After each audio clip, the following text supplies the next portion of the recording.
नमस्कार दोस्तों। आज शिक्षा निदेशालय राष्ट्रीय राजधानी क्षेत्र दिल्ली के द्वारा कक्षा 10वीं की हिंदी की कार्यपत्रक संख्या 6 दी गई है।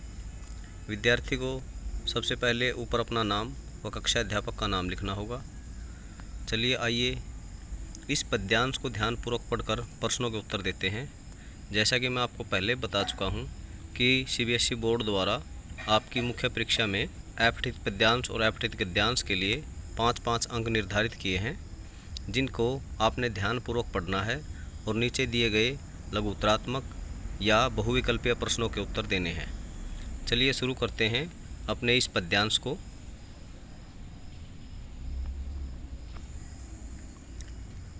खड़ा हिमालय बता रहा डरो न आंधी पानी में, खड़ा हिमालय बता रहा डरो न आंधी पानी में, खड़े रहो अपने पथ पर सब कठिनाई तूफानी में, डिगो न अपने प्रण से तो तुम सब कुछ पा सकते हो प्यारे, तुम भी ऊंचे हो सकते हो छू सकते हो नभ के तारे, अचल रहा जो अपने पथ पर लाख मुसीबत आने में, अचल रहा जो अपने पथ पर लाख मुसीबत आने में, मिली सफलता जग में उसको जीने में मर जाने में, जितनी भी बाधाएं आई उन सब से ही लड़ा हिमालय, इसलिए तो दुनिया भर में हुआ सभी से बड़ा हिमालय।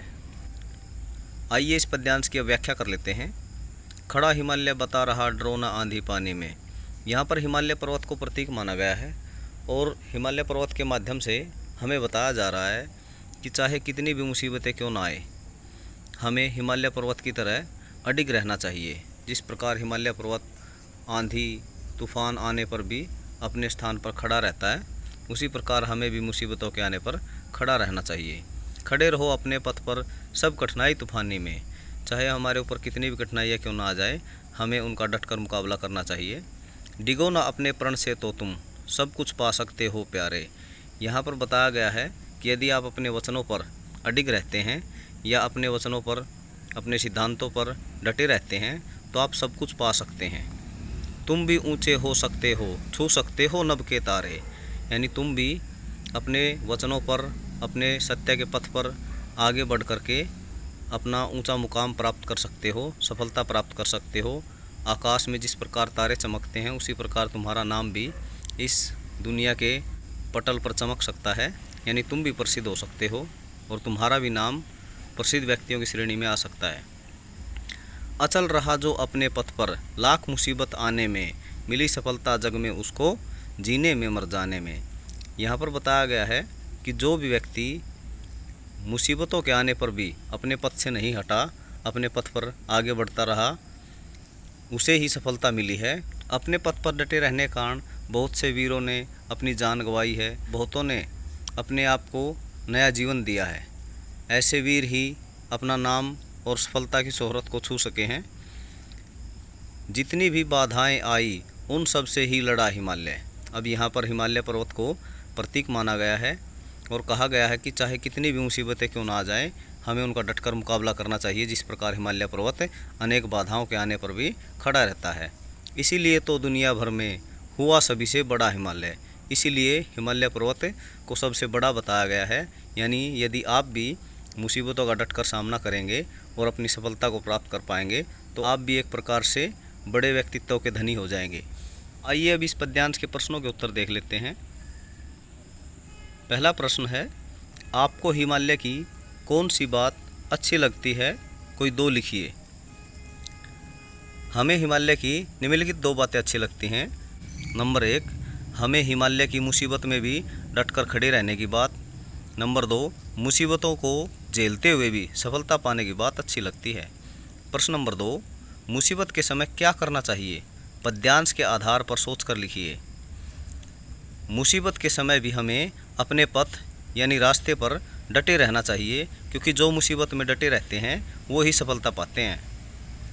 प्रश्न नंबर 3, इस काव्यांश का उपयुक्त शीर्षक दीजिए। इस काव्यांश का सबसे उपयुक्त शीर्षक हिमालय पर्वत ही लगता है। आप अपने आधार पर भी कुछ और भी इसके शीर्षक दे सकते हैं, जैसे हिमालय पर्वत का संदेश इत्यादि। प्रश्न नंबर 4, इस काव्यांश में प्रयुक्त रस एवं अलंकार का नाम लिखिए। इस काव्यांश में वीर रस एवं मानवीकरण अलंकार का प्रयोग किया गया है। प्रश्न नंबर 5, हिमालय के किन किन गुणों को आप अपने अंदर देखते हैं और ऐसे कौन से गुण शेष हैं जिसे आप अपनाना चाहेंगे? सोच कर लिखिए। यह एक गतिविधि है, आपको सोच कर ये प्रश्न लिखना है। चलिए, अगर मुझे ये प्रश्न करने के लिए दिया जाता तो मैं निम्न गुणों को इसमें लिखता। हम अपने अंदर निम्नलिखित गुणों को देखते हैं। नंबर 1, हिमालय पर्वत की तरह डटकर खड़े रहना। नंबर 2, आत्मविश्वास और साहस। नंबर 3, लगातार प्रयास करना। हिमालय के निम्न गुणों को हम अपनाना चाहेंगे। नंबर 1, मुसीबत में आगे बढ़ने का गुण। नंबर 2, ऊंचाइयों को छूने का। नंबर 3, हिमालय के समान बड़ा बनने का, यानी प्रसिद्ध होने का। नीचे कोविड के संदर्भ में उचित व्यवहार संबंधी संदेश दिया गया है। कोविड-19 के विरुद्ध लड़ाई में सुरक्षित रहने के लिए मास्क पहनें। आशा करता हूँ आपको यह वर्कशीट समझ आ गई होगी। इसी के साथ मैं आपसे विदा लेना चाहता हूँ। नमस्कार, धन्यवाद, जय हिंद।